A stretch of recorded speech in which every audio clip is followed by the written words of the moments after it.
So I just had this box arrive. But in good conscience, before I can open it, I've got to do a bunch of eBay stuff. Like, you know, post the stuff I've already sold before I have a look at the new goodies.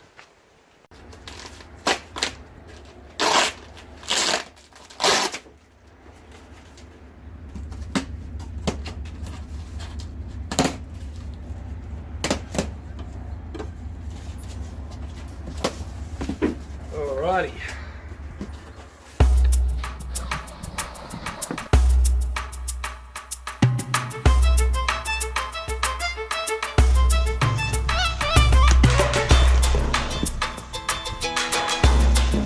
Oh yes.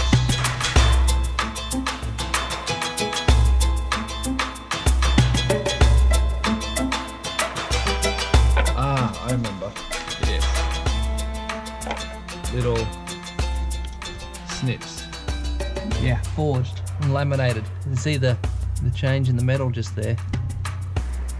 Ah! Ouch! It's a sword hilt chisel. Look at the size of it. It's huge. But it's a punching through one.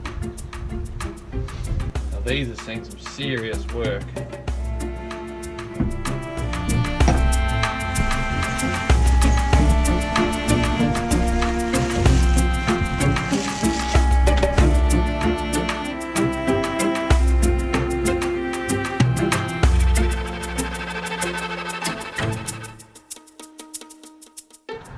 It's a Japanese machete or bill. These often get translated as hatchets. I've been wanting to get some of these in for a while, but I've just never had any come up that, well, were worth grabbing for the, for the price that I can afford. This one's a double bevel one, which is cool. It's got a bit of a rattle though, which is not so cool. Hitanata.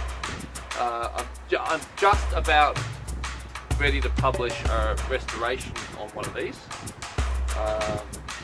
That I restored it so I could harvest bamboo.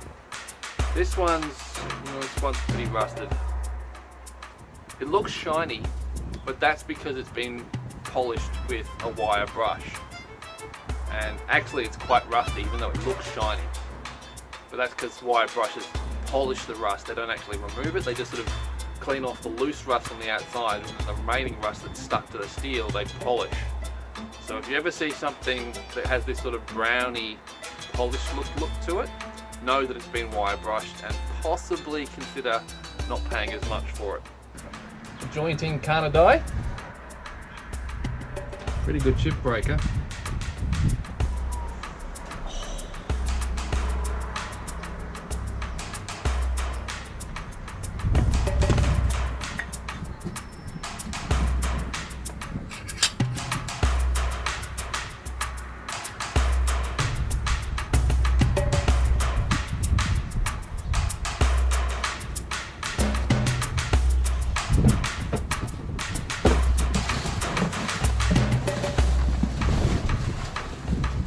What I'm about to show you is something that I wouldn't normally get, because here in the West we don't tend to appreciate them, but I couldn't resist this one. And so it's a plane iron. Normally here in the West, unless it comes with a full plane plus chip breaker, you can't get any money for them. But the reason I got this one is it just couldn't resist. Look at that. Isn't that gorgeous? That's just stunning. Incredibly good condition.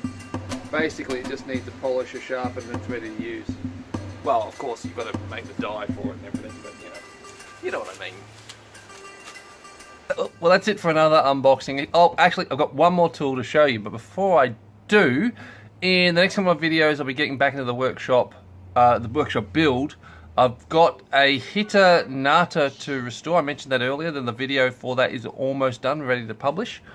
And the other thing though is I ran out of rush to finish the section of the roof that I was working on, and because it's now getting cold, that has meant some discomfort on my part because I needed to harvest some more. About knee?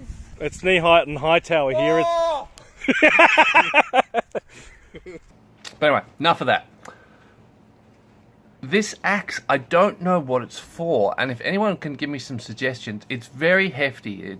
The head would weigh about 1.2, 1.3 kilos. In total, it weighs 1.4-ish. Very meaty pommel. A pommel? It's not a pommel, it's a pole! Doesn't seem to have been bashed much. It hasn't been bashed against metal very much. There are a few scratches and marks, but there's no burr that has formed on it. So possibly it was used to ram wooden wedges in. I don't know. But yeah, it's a very chunky little hatchet. It really wants to go forward. So if you do have any idea what it could be used for, please let us know. But until the next unboxing, or until actually the next time you see me working on the workshop, I'll catch you in the next video. Bye-bye. Well, that's almost another... Well, that's almost another... Well, that's almost out of rush, so I had to go and get some more. So that's it for another...